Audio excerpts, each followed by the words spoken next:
Warning! This show is filmed in a bar, therefore it may contain coarse language, rowdiness, and some humor that may cross personal lines. Viewer discretion is advised.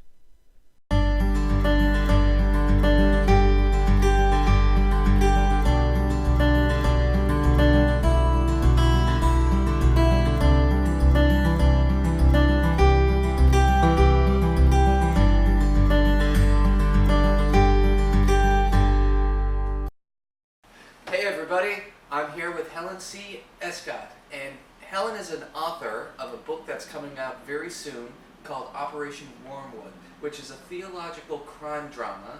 Yes. And we've been talking a little bit about it already, and it sounds super exciting. Tell everybody about what the book's about.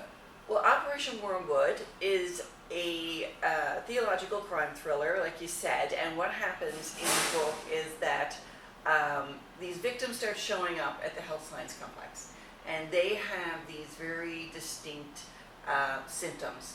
One of it is they have an unquenchable thirst. Water tastes like vinegar to them, so they can't drink anything. They have heavy nosebleeds that bleed down through their chest, and they're in incredible pain.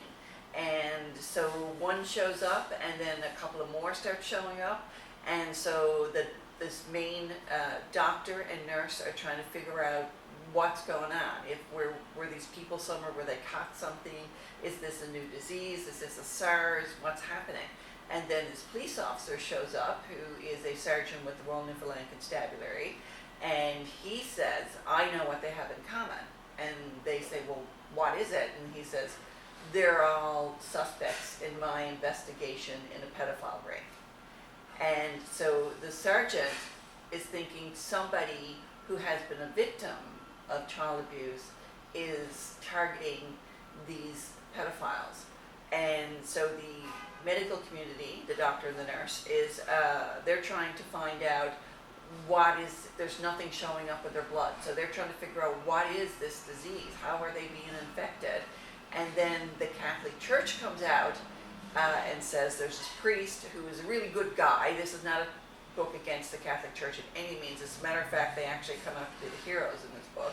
And so there's a priest called Father Cook who is, he comes out and he has this impromptu news conference on the steps of the Basilica and says, God has unleashed a plague upon the earth. This is God coming, and he's going to judge the good from the evil, and he is marking them with the blood of the Lamb. And these nosebleeds are an indication that you are guilty of being a pedophile.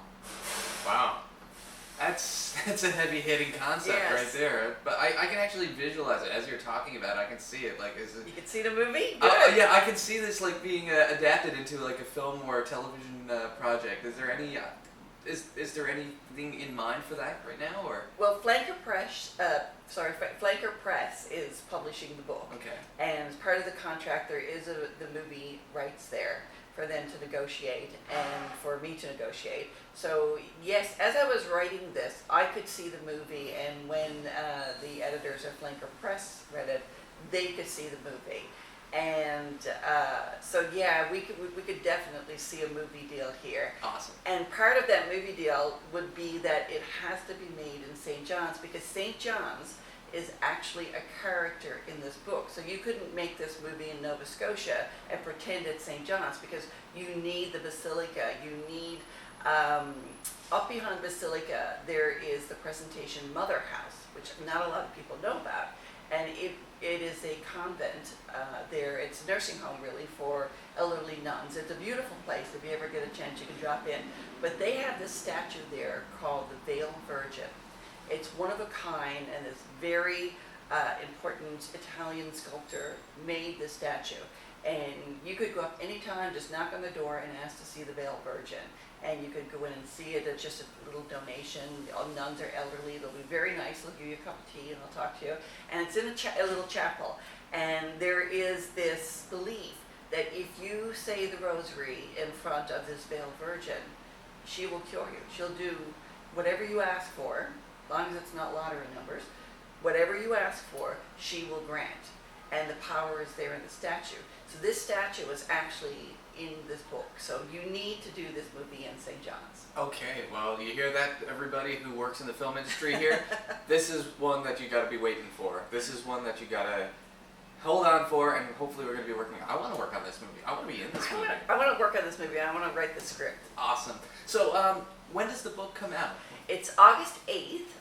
Is the date. It may actually come out a little bit earlier. It could be July 27th. It's going to be at Chapters and Colds right now and online, and then Flanker Press is going to make it available at other places too, across the country, across the world, hopefully. Nice. Yeah. So, is there going to be like an official book launch that's going to be taking place, or? There is. I'll have a launch. It's going to be at Chapters. We don't have a date. I'm actually meeting this afternoon with the publisher, and we're going to set up the date for the launch and everything, but it'll be around August 8th. Okay, awesome. So when that happens, just drop us a line, and we will do like a little follow-up blurb to just kind of plug that. Perfect. Okay. So, what was your inspiration for writing this? So I know that you said that this is like the first in a bit of like an anthology.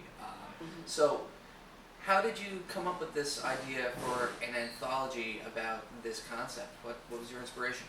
Well, it started, I worked with the RCMP for 17 years as their communications strategist and as part and media relations officer. So as in that role, every day I would get advance reports of all the crimes that are happening around the province.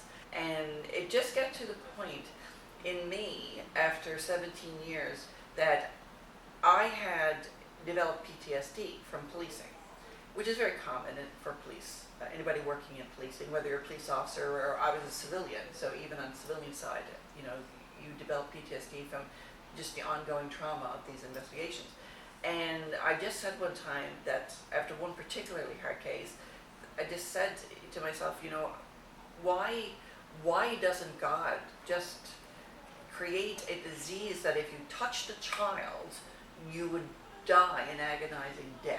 So that book, Operation Wormwood, is going to be available August 8th, and that's actually my grandmother's birthday. So I know that I'm going to be buying myself a present on my grandmother's birthday. I'm going to be getting this book.